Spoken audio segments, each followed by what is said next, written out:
जय श्री कृष्णा। मैं आचार्य ज्योति स्वागत करती हूँ आप सभी का वैदिक एस्ट्रो केंद्र में। दर्शकों, आज हम बात करने जा रहे हैं मई 2026 के प्रेम राशि फल के बारे में और उसी श्रृंखला में आज हम बात करेंगे सिंह राशि के लिए। सिंह राशि के लिए ग्रहों की स्थिति क्या होगी और उसका प्रभाव आपके प्रेम जीवन में क्या बदलाव लेकर आएगा, उसको हम समझेंगे। लेकिन शुरुआत करने से पहले मैं अपने सभी दर्शकों से अनुरोध करना चाहूंगी कि इस वीडियो को लाइक करें, शेयर करें, बेल बटन दबाकर चैनल को सब्सक्राइब जरूर करें। दर्शकों, मई 2026 जो है सिंह राशि के जातकों के प्रेम जीवन में भारी घटनाओं से ज्यादा अंदर चल रही भावनाओं को समझने का महीना है।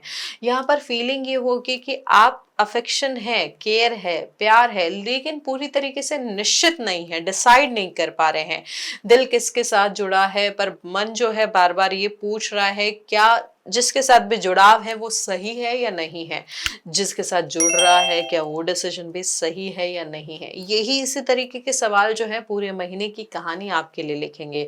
कई बार आपको ये फीलिंग आएगी कि सामने वाला आपसे दूर हो रहा है, डिटैच हो रहा है, जबकि सच्चाई ये होगी कि आप खुद अपने अंदर समेट रहे हैं, अपने आप को डिस्टेंट कर रहे हैं, व्यवहारिक रूप में आप अपने आप को थोड़ा सा क्लोज कर रहे हैं।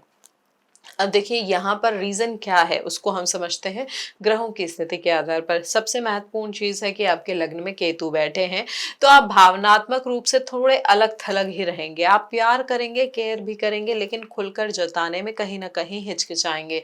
सामने वाला आपके चुप्पी को एटीट्यूड या ईगो भी समझ सकता है। इसलिए इस महीने प्यार की सबसे बड़ी परीक्षा वफादारी नहीं बल्कि कम्युनिकेशन की है, अपने इमोशंस को एक्सप्रेस करने की है। जितना आप अपने इमोशंस को एक्सप्रेस करेंगे उतने ही आपके रिलेशनशिप में स्टेबिलिटी आएगी। जितना मन में रखेंगे उतना कंफ्यूजन क्रिएट होगा। सप्तम भाव में राहु है, यानी अट्रैक्शन बहुत तेज होगा। किसी अलग नेचर वाले व्यक्ति की तरफ खिंचाव भी हो सकता है। ऐसा व्यक्ति जो आपके यूजुअल टाइप का नहीं हो वही आपको ज्यादा इंटरेस्टिंग भी लग सकता है। लेकिन याद रखिए कि राहु एक्साइटमेंट देते हैं, स्टेबिलिटी नहीं। इसलिए जो पहली नजर में परफेक्ट लग रहा है वही हमेशा सही हो ऐसा जरूरी नहीं। अब सूर्य और बुध जो मेष राशि में है उनकी बात करें तो यहाँ पर देखिए सूर्य उच्च के हैं और आपके भाग्य भाव में बैठे हैं और आपके लग्नेश भी हैं, तो यहाँ पर बातचीत शुरू होगी।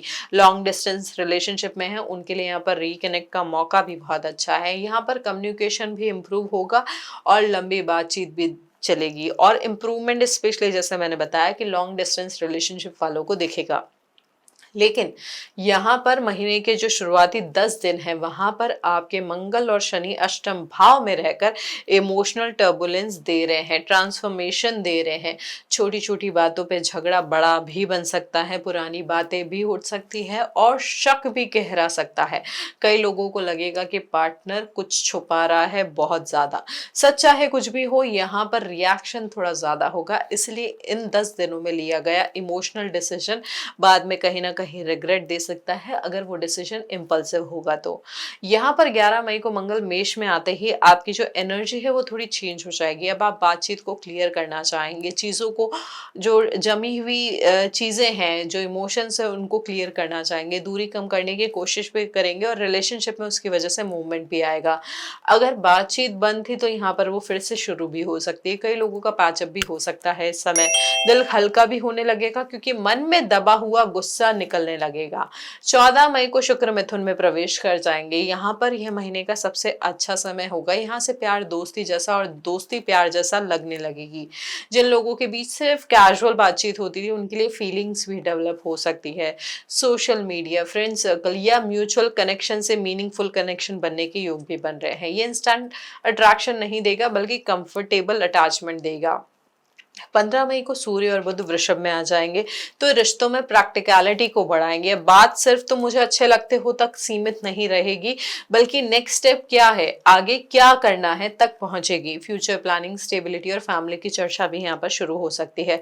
कुछ लोगों के रिश्ते घर वालों तक पहुंच भी सकते हैं, लेकिन यहाँ पर ईगो क्लैश की संभावना भी है क्योंकि आप दिल से सोचेंगे और सामने वाला प्रैक्टिकली सोचेगा। 15 मई के बाद कम्युनिकेशन रोमांटिक भी होगा और लॉजिकल भी। जो बात पहले समझ नहीं आ रही थी अब कामली समझ में आएगी। कई कपल्स पुराने मुद्दों को सुलझा भी सकते हैं इस समय। अगर रिश्ता सच्चा है तो कमिटमेंट की तरफ स्थायित्व के साथ बढ़ेगा। अब महीने के अंत में बुध जो है वो भी मिथुन राशि में प्रवेश कर जाएंगे, तो यहाँ पर कन्फेशन हो सकता है, प्रपोजल आ सकता है, या दिल की बात कहने का ये सही समय भी हो सकता है। जो लोग पूरे महीने सोच रहे थे वो आखिर बोल देंगे, और जो लोग अधर में थे उनका भी यहाँ पर क्लियर डिसीजन आ जाएगा। तो ये था वृहद स्तर पर परिणाम हमारे सिंह राशि के जातकों के प्रेम जीवन में मई 2026 में। अब हम बात करते हैं शादीशुदा लोगों के लिए महीना क्या लेकर आ रहा है। देखिए, यहाँ पे शुरुआत में ना पार्टनर का मूड समझना थोड़ा सा आपके लिए डिफिकल्ट होगा। आपको लगेगा कि यहाँ पर एकदम से रिएक्शन आ रहे हैं, या तो इग्नोर कर रहे हैं या फिर बहुत ज्यादा केयर कर रहे हैं, बहुत ज्यादा अफेक्शन दिखा रहे हैं। ये ना थोड़ा सा स्ट्रेसफुल हो सकता है आप दोनों के लिए, क्योंकि दोनों का व्यवहार एक वो होगा, अपोजिट होगा। यहाँ पे छोटी छोटी बातों पर तकरार थोड़ी ज्यादा भी बढ़ सकती है, लेकिन 11 मई के बाद साथ समय बिताने का मौका भी मिलेगा, और कहीं ना कहीं वो आपको बॉन्डिंग वापस लाने की स्थिति भी देगा। महीने के अंत में फ्यूचर प्लानिंग या जिम्मेदारियों को लेकर सीरियस डिस्कशन भी हो सकते हैं। देखिए, इस महीने अगर आपने ईगो कंट्रोल रखा तो रिश्ता पहले से ज्यादा मैच्योर होगा। अब जो जातक हमारे रिलेशनशिप में है उनकी बात करें तो उनके लिए डिसाइडिंग मंथ हो सकता है। बहस को अवॉइड करने का प्रयास करने यहाँ पर ना, नहीं तो बातें आपके हाथ से निकल सकती हैं।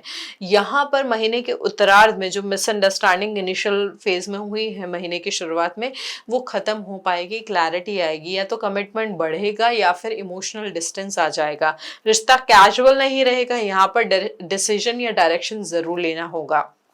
अब सिंगल्स जो जातक हैं उनकी बात करें तो शुरुआत में कंफ्यूजन हो सकता है, सामने वाला फ्रेंड है या कुछ ज्यादा। 14 मई के बाद फीलिंग्स क्लियर आपकी होगी। महीने के आखिरी सप्ताह में प्रपोजल या कन्फेशन भी संभव है, लेकिन जल्दबाजी में हाँ ना कहें। सही व्यक्ति कौन है आपके जीवन के लिए महीने के अंत में स्पष्ट होगा।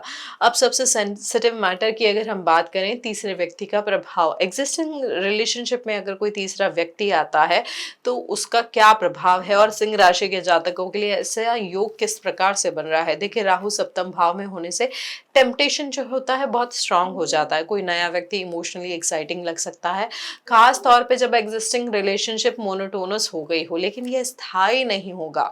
अगर इसे बढ़ाया तो ट्रस्ट टूटेगा और बाद में पछतावा होगा। ये अट्रैक्शन परीक्षा है, डेस्टिनी नहीं। तो कुल मिलाकर मई 2026 सिंह राशि के लिए ब्रेकअप का महीना नहीं बल्कि सच सामने लाने वाला महीना है। जो यहाँ पर रिश्ता स्थायित्व लिए हुए है, संयम है, जहाँ पर ईगो नहीं है, क्लैश नहीं है, समझ है, तो वहां पर चीजें जो है, प्रॉब्लम जो है खुद ब खुद हट जाएगी। इस समय आपको सामने वाले को समझने से ज्यादा खुद को समझना ज्यादा जरूरी होगा।